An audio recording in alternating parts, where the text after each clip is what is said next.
자, 이제 33번 보도록 하겠습니다. 33번. 자본구조 이론에 관한 설명으로 가장 적절하지 않은 것은?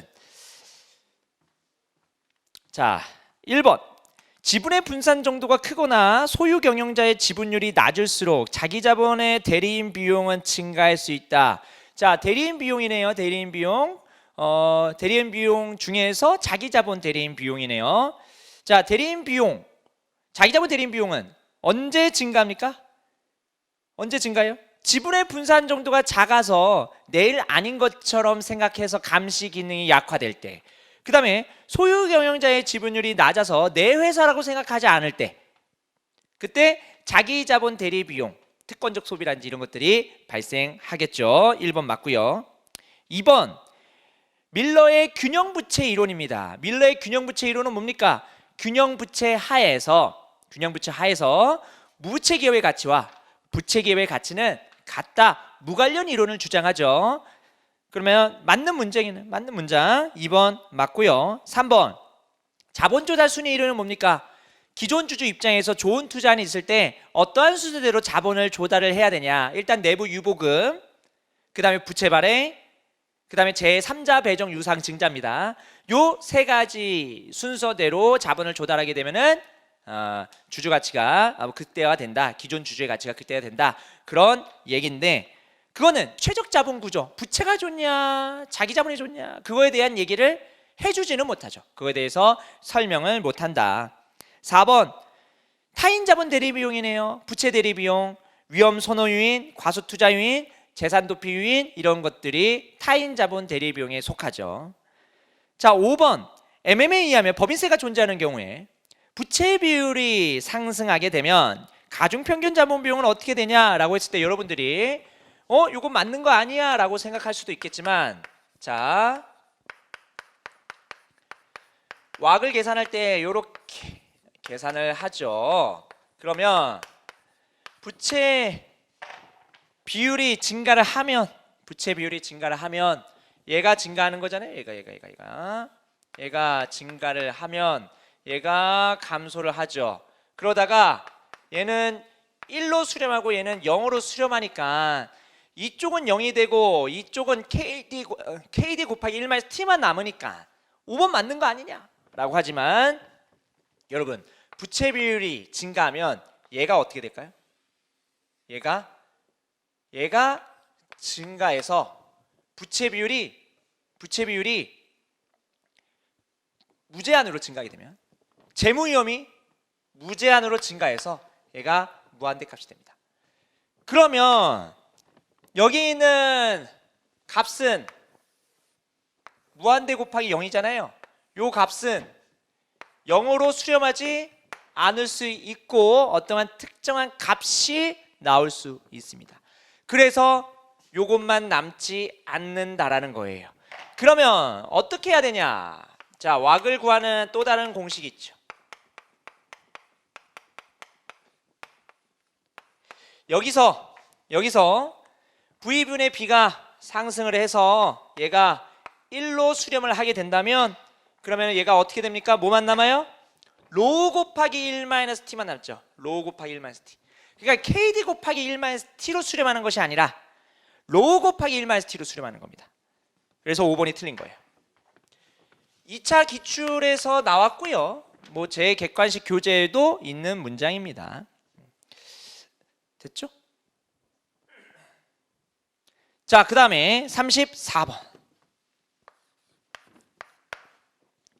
자, 34번은 좀 조심해야 될 게 뭐냐면, 무부채 기업인 U기업이 있는데 부채 기업 L기업이 있죠. U기업과 L기업의 기대 영업이익이 다르고요.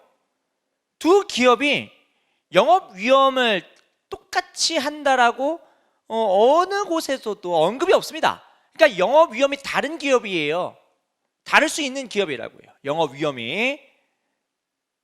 그래서 우리가 저기 있는 VL 구할 때 VU, 저기 있는 U 기업에 대한 어떤 가치 구하고 거기서 B 곱하기 T 해가지고 구하시면 이렇게 하면 안 돼요. 이렇게 하면은 안 되는 이유가 이 U기업과 L기업이 동일한 영업을 영위하고 있지 않고 기대 영업이익도 다르기 때문입니다. 그래서 아예 별개의 기업이라고 생각하고 접근을 하셔야 돼요. 그거 실수해가지고 틀렸을 수도 있어요. 자, 일단 L기업의 베타. 자, 주식 베타. 좀 더 정확히 줬으면 좋을 것 같은데 그냥 베타라고 얘기를 해가지고 이게 주식 베타인지 자산 베타인지 아니면 채권 베타인지 그게 조금 애매하거든요. 근데 별 말이 없으면 베타는 누구의 위험인 거냐면 주주의 위험이거든요.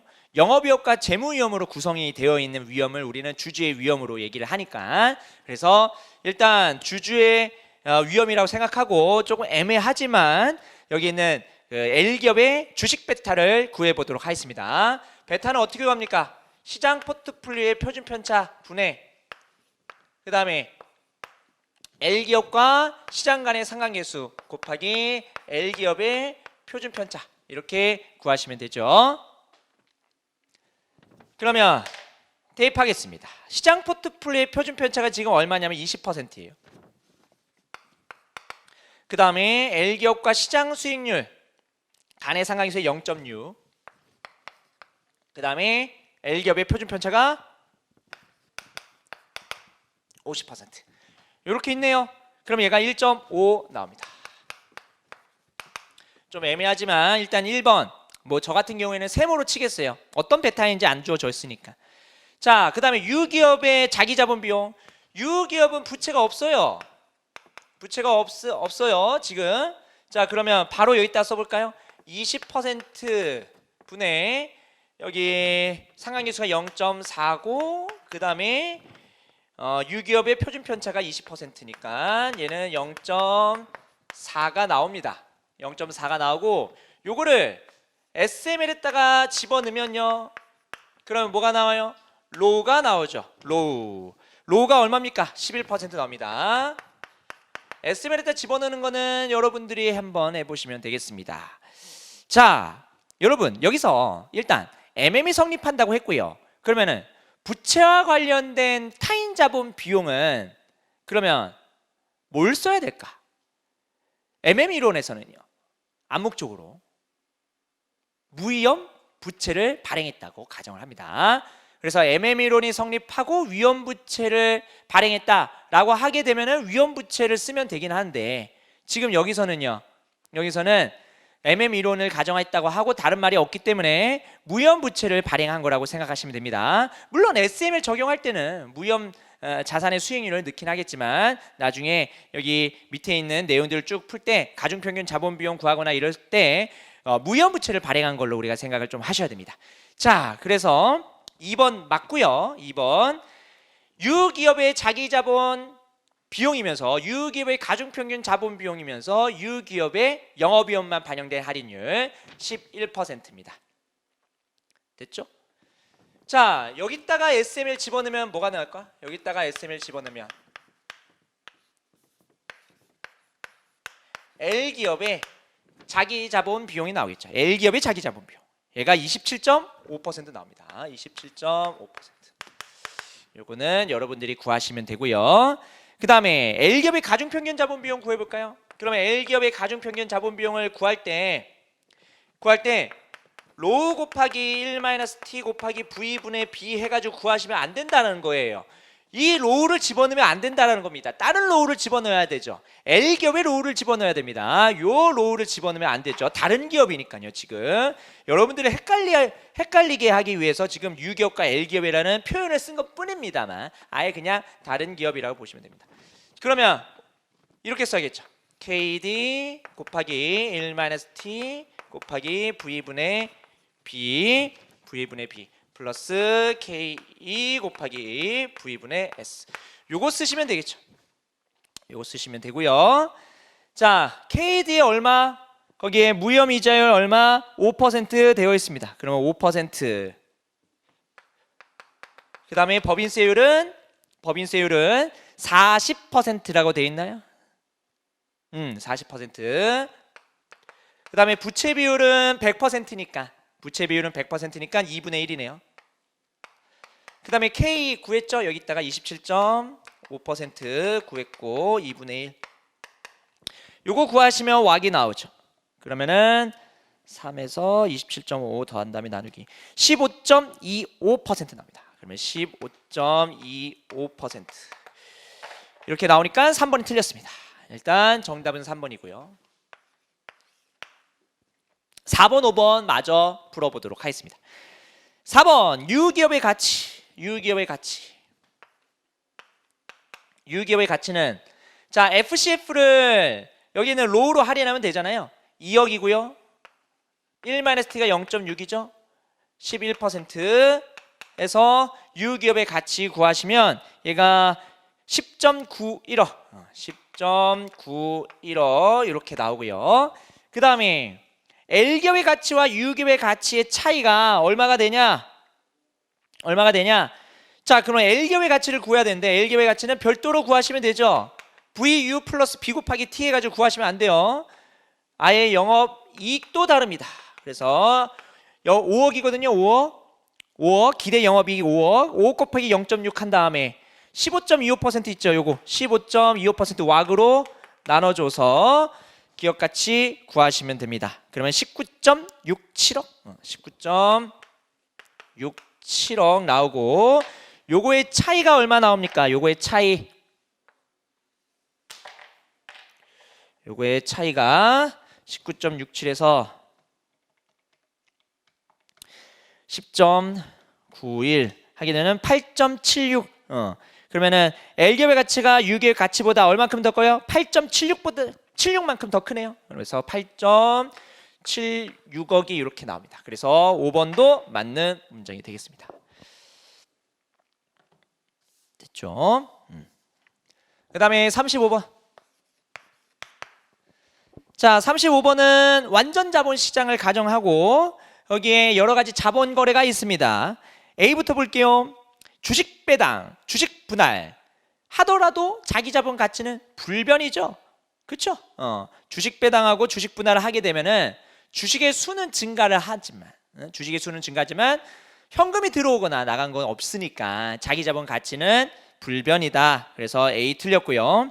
B 현금 배당 자사주 매입하게 되면은 퍼가 감소하죠. 퍼를 이렇게도 쓸 수 있잖아요.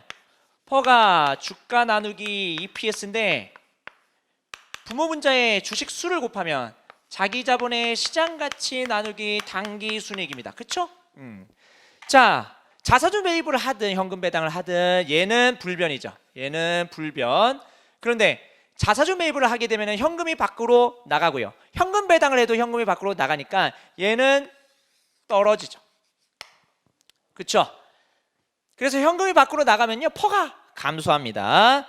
그래서 퍼가 하락한다. B 맞고요. C 주식 배당 주식 분할을 하게 되면은 EPS 자 EPS는 당기 순이익 나누기 주식 수인데 당기 순이익은 요거는 불변이잖아요. 자본 거래를 하든 말든 불변. 그때 주식 분할하고 주식 배당하게 되면은 얘가 증가하니까 얘가 감소하겠죠. EPS가 변하지 않는다? 틀렸고요. D 자사주 매입 주식 병합 EPS 상승한다. 자사주 매입하거나 병합을 하게 되면은 주식수가 어떻게 돼요? 시장에 있는 유통 주식수가 감소하고요. 자사주 매입하게 되면은 병합하게 되면은 주식수가 줄어들죠. 줄어드니까 EPS는 늘어난다. 그러면 D 맞네요. 그 다음에 완전 자본 시장이기 때문에 현금 배당을 하거나 자사주 매입을 하게 되면은 주재부는요 불변이죠. 주재부는 불변. 그래서 B랑 D가 정답이다. 그러면 몇 번입니까? 4번이 정답입니다. 쉬운 문제고요. 틀렸다면 그냥 실수겠죠. 실수. 그 다음에 36번입니다. 36번은 지금 현물이자율이 1년 만기 현물이자 2년 만기 현물이자율 각각 6% 8%인데 A부터 볼게요. 선도이자율. 여러분 선도이자율 어떻게 구합니까? 자 2년 만기 현물이자율이 지금 얼마라고요? 2년 만기 8% 그러면 1.08의 제곱은 1년 만기 현물이자율 곱하기 1년 후 1년 동안의 선도이자율이니까 뭐 요거 구하는 게 A네요. 얘가 10.04% 나옵니다. 10.04% 이렇게 나오고요. 자, 불편 기대가설이면 예상되는 현물 이자율이 곧 선도 이자율이 됐고요. 그 다음에 유동성 선호가설에서는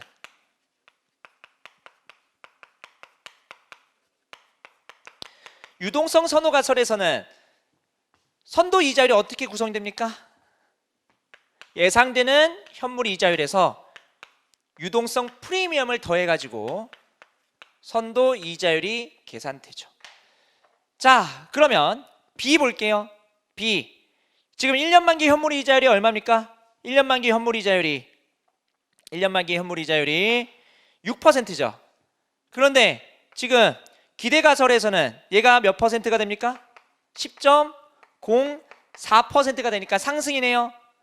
그래서 A, B 맞고요. C. 유동성 프리미엄 3%랍니다. 여기가 3%예요. 그러면 기대 현물 이자율은 10.04%에서 3% 빼게 되면 7.04%가 되죠. 지금 현물이자 1년 만기 현물이자율이 6%니까 6%보다 크네요. 하락할 것을 기대된다. 틀렸네요. C는 틀렸으니 A, B가 정답입니다. 그러면은 2번이 정답이네요. A, B가 정답. 36번의 정답 2번입니다. 그 다음에 37번. 자, 37번은 채권의 투자 전략인데요. 1번 목표 시기 면역 전략입니다. 목표 시기 면역 전략은 뭡니까? 내가 투자하는 채권의 듀레이션과 나의 목표 기간, 투자 기간을 일치시키면 이자율이 변동해도 나의 최초의 부가 달라지지 않는다. 이거죠. 자, 그런데 지금 어떤 채권이 만기가 이런데 듀레이션이 타겟보다 지금 작은 상황인 겁니다. 1번. 그러면 이자율 변동에 따른 가격 위험과 그다음에 재투자 위험은 어떻게 될 거냐? 자, 지금 타겟이 여기거든요. 듀레이션이 지금 맞죠? 채권의 듀레이션이 목표 투자 기간보다 짧은. 자, 그러면은 듀레이션까지 만약에 투자했으면은 할인할 때 요렇게 할인을 했겠죠. 그게 가격 위험이죠. 채권의 가격을 구하기 위해서 미래 현금을 할인하는 거. 재투자는 요렇게 했겠죠. 자, 이제 가격 위험과 재투자이면 어떻게 되는지 보겠습니다. 이제 재투자 얼마만큼 해야 돼요? 이만큼 해야겠죠. 재투자 위험은 어떻게 된 거예요? 증가한 거죠. 재투자면 증가한 거고. 자, 가격 위험은요. 이제 조금만 할인해도 되겠죠. 할인폭이 작죠. 그러면은 가격 위험은 어떻게 됐습니까? 작아진다. 그래서 1번이 틀렸어요. 그래서 가격 위험이 재투자 위험보다 크다라고 되어 있는데 아닙니다. 가격 위험이 재투자 위험보다 작습니다. 그래서 1번이 정답이고요. 그 다음에 2번 순자산가치 면역 전략은 뭡니까? 자산의 듀레이션, 자산의 가치 변동분하고 이자율이 변동했을 때 자산의 가치 변동분하고요. 그 다음에 부채의 가치 변동분, 요거를 일치시켜 주게 되면은 자기 자본의 변동이 0이 되는 그런 그 과정, 그거를 순자산가치 면역 전략을 수행했다 이렇게 얘기를 하죠. 2번 맞고요. 3번. 자, 면역 전략 자체가 이자율 변동에 따른 어떤 채권 가격의 변화라든지 이런 것들을 제거하는 거잖아요. 그런데 그 채권을 못 갚게 된다면 면역이 의미가 없죠. 채무자가 돈을 안 갚게 되면 그럼 면역이 의미가 없는 겁니다. 이자율 변동에 따른 채권 가격의 변동을 해지하기 위해서인데 못 갚게 되거나 빨리 갚게 되면 그런 위험들은 제거가 안 되죠.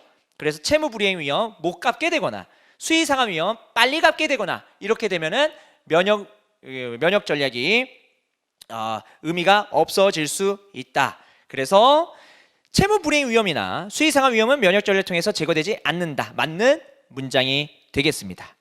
그 다음에 듀레이션을 이용하는 하는 면역 전략은요, 볼록성을 고려하지 않죠. 이자율과 채권 가격 간의 관계를 직선으로 가정하기 때문에, 선형으로 가정하기 때문에 비선형된 원래 그 채권의 본연을 무시하는 결과가 나온다. 그래서 4번 맞는 문장이고요. 그 다음에 수익률 곡선 타기 전략을 하려면 어떻게 해야 됩니까? 우상향의 수익률 곡선 하에서 얘가 불변일 것이라고 우리가 생각을 해야겠죠. 그래서 만기가 길어짐에 따라서 이자율이 증가하는 우상향 수익률 곡선이 불변이라고 예상하고 그 예상대로 흘러가게 된다면 돈을 버는 구조, 그게 수익률 곡선 타기 전략이죠. 수익률 곡선 타기 전략을 하게 되면 이거는 면역 전략이에요. 면역 전략이 아니라 이건 투기 전략이죠. 내 예상이 맞아야지만 돈을 버는 구조가 되는 겁니다. 아시겠죠? 그래서 5번 맞는 문장이고요. 자, 38번. 그래서 37번의 정답은 1번이고요. 38번 볼게요. 자, 38번은 이항 모형인데요. 지금 현재 주식 가격이 10,000원이고요. 지금 행사 가격이 10,000원이 유럽형 옵션이 거래되고 있는데, 이 10,000원짜리 주식이 12,000원 되거나 8,000원 된대요. 그리고 만기가 1년이니까 요거 1년 후 시점의 주가예요. 만기. 자, 그때 콜옵션의 가치랑 풋옵션의 만기 가치 각각 구해보면 행사 가격이 10,000원이라고 했으니까 이렇게 될 겁니다. 자, 그때 거기에 뭐 무위험 해지 포트폴리오를 구성해서 구하라 뭐 이렇게 되어 있지만 굳이 그렇게 안 구해도 됩니다. 위험 중립 확률을 우리가 알잖아요. 위험 중립 확률 구하면 어떻게 됩니까? 어떻게 돼요? 10,000원 곱하기 1.1 에서 밑에 거 빼고, 그 다음에 12,000에서 8,000 빼서 위험 중립 확률 구하게 되면 얘가 0.75가 됩니다. 그러면 콜옵션의 현재 가격 바로 구하죠. 2,000원 곱하기 0.75를 무혐의 이자율 지금 얼마입니까? 1.1이니까 1.1로 나눠서 구하시면 된다. 그러면 콜옵션의 가격은 1363.6 맞고요. 자, 풋옵션은 2,000이 0.75의 1- 위험 중립 확률이 있잖아요. 그거를 1.1로 할인하는 거니까, 자, 얘를 구하시면 얼마가 나오냐?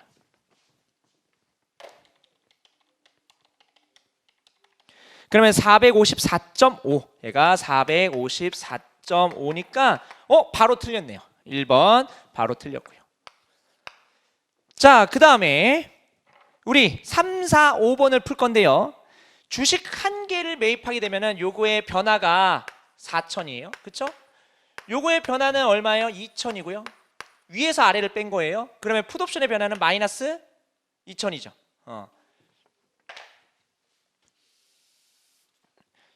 주식의 변화는 4,000, 콜옵션의 변화는 2,000, 풋옵션의 변화는 마이너스 2,000 이렇게 됩니다. 자, 그럴 때 내가 주식을 보유하고 있을 때 콜옵션을 통해서 해지를 하고 싶어요. 그러면은 주식 한 개 가지고 있으면 4,000원 변하거든요. 콜옵션 한 개 가지고 2,000원 변하거든요. 그런데 주식과 콜옵션은 같은 방향으로 가죠. 그러면 해지하려면 반대 방향으로 가야 되는 거니까 콜옵션을 매도해야 될 겁니다. 그러면 내가 주식을 하나 보유하고 있으면 콜옵션을 매도하면 되죠. 몇 개? 주식이 4,000원 움직이니까 콜옵션은 2개. 그쵸? 그래서 3번 맞습니다. 주식 한 개 매입 시 콜옵션을 2개로 매도하면 되고요. 그 다음에 풋옵션의 델타는 어떻게 구해요? 풋옵션의 델타는, 콜옵션의 델타는 기초 자산이 변했을 때 콜옵션이 얼만큼 변하는지 나타내는 거니까 요거 0.5고, 풋옵션의 델타는 기초 자산이 변했을 때 풋옵션이 얼만큼 변하는지 나타내는 거니까 마이너스 0.5죠. 그래서 4번, 5번 다 맞고요. 38번 조금 간단한 그런 문제였습니다. 답을 구하는 거는 어렵지 않았을 거다. 39번 자, 선물과 관련된 말 문제입니다. 뭐 잘 나오는 그런 스타일은 아니지만 일단 1번 베이시스. 선물 가격과 현물 가격이 차이가 나잖아요. 그런데 만기로 갈수록 현물 가격과 선물 가격이 같아지죠. 마지막에 만기가 되면 선물 가격과 현물 가격이 같습니다. 이 현상을 선물 가격이 현물 가격에 수렴한다. 그래서 수렴 현상, 베이시스가 0이 되는 현상을 말합니다. 그래서 1번 맞고요. 2번 현선물 등가식은요. 선물 가격은 현물 가격에서 이자 더하고 보관 비용 더하고 그 다음에 보유 수익 빼서 구하죠. 자, 이 보관 비용을 보유 비용 뭐 이런 식으로 얘기하지만 어쨌든 지금 코스트 오브 캐리는 요거 두 개를 포함하는 개념이다. 이렇게 되어 있습니다. 캐리, 들고 있음으로써 추가적으로 발생하는 비용들. 내가 들고 있으면 보관 비용 발생하고요. 내가 들고 있음으로써 지금 현재 내가 돈이 필요하니까 차입해서 샀겠죠. 그래서 이자 발생하고요. 그래서 2번, 3번 맞습니다. 자, 현선물 등가식이 성립하는 경우에 효율적인 시장, 균형인 시장이라는 말이에요. efficient market. 그러면 균형인 시장에서는 당연히 차익거래 기회가 존재하지 않고요. 보유 비용은 요거를 포함하는 개념입니다. 그래서 코스트 오브 캐리다. 이렇게 얘기를 하고요. 그 다음에 4번. 자, 선물 가격과 현물 가격을 비교할 때 선물 가격이 현물 가격보다 크면 콘텐고라고 부르죠. 혹은 선물 가격이 기대 현물 가격보다 크면 콘텐고 가설이라 부르고요. 어쨌든 선물이 크면 콘텐고입니다. 4번 틀렸죠. 선물이 큰데 선물의 가격이 기대 현물 가격 큰데 백오데이션이라고 되어 있으니까 틀렸습니다. 요거는 콘텐고를 얘기합니다. 요 상태를 콘텐고라고 얘기하고 콘텐고 시장인 거고요. 콘텐고 가설이죠. 됐어요? 그 다음에 우리가 균형 선물 환율 구할 때 때는 현물 환율에서 이렇게 하죠. 1 플러스 국내 이자율 1 플러스 국외 이자율 해가지고 계산을 하게 되는데 지금 이 문제에서는요 5번에서 명목 이자율이 국내보다 높은 외화다. 요게 더 크다는 거죠. 요게 더 크다. 그럼 요게 더 크면요. 요게 더 크면 선물 가격과 선물 환율과 그 다음에 현물 환율을 비교해 보면은 어떻게 됩니까? 이게 더 크면은 선물 환율이 현물 환율보다 작겠죠. 그래서 선물 환율이 현물 환율보다 낮다. 그래서 5번 맞는 문장입니다. 그래서 간단한 용어 정리입니다. 용어 정리. 됐어요? 자, 그 다음에 40번. 40번은 합병 문제인데요. 거기에 주가 기준으로 주식 교환 비율을 구할 때 비주주 입장에서 어떻게 될 거냐 그걸 물어보는 겁니다. 자, 그러면은 B 입장이니까 식이 어떻게 돼요? B 기업의 합병 전에 주가보다 합병 후의 주가가 더 크면 되잖아요. 그러면 합병 후에 주가인데 요거는 A 기업 입장이니까 여기서 뭘 곱해요? 2R을 곱해가지고 요렇게 식을 나타내죠.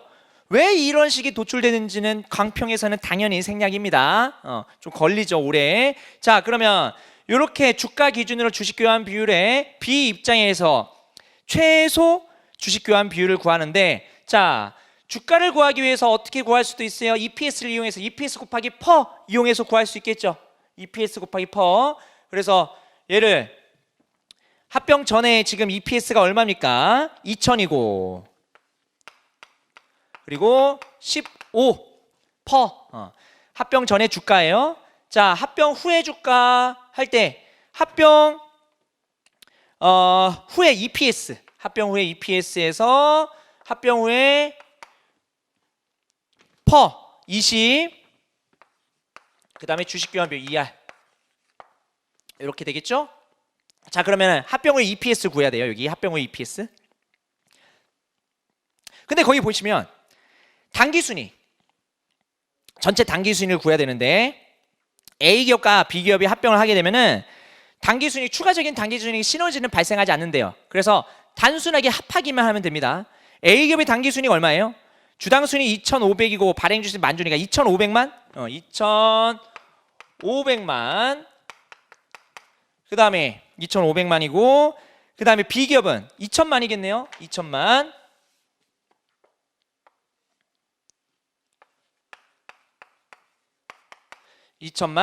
그 다음에 A기업의 주식수는 만주고요. B기업의 주식수 만주인데 이거 포기하는 거에 대한 대가로 A기업 받죠. 2R. 그 다음에 여기서 20% 곱하고 2R 곱하게 되면은 주가 기준에 의해서 B기업 입장에서의 최소 주식 교환 비율을 구하는 공식이 나옵니다. 요거 푸시면 되겠습니다. 요거 푸시면 되죠. 만주 요거 생략해서 요거 약분시킨 다음에 정리하시면 되겠습니다. 정리하게 되면은 주식 교환 비율은 뭐보다 크면 돼요? 주식 교환 비율은 0.5보다 크면 됩니다. 그래서 0.5가 정답이 됩니다. 1번. 자, 여기까지 해서 40번까지 다 풀었고요. 고생 많으셨고요.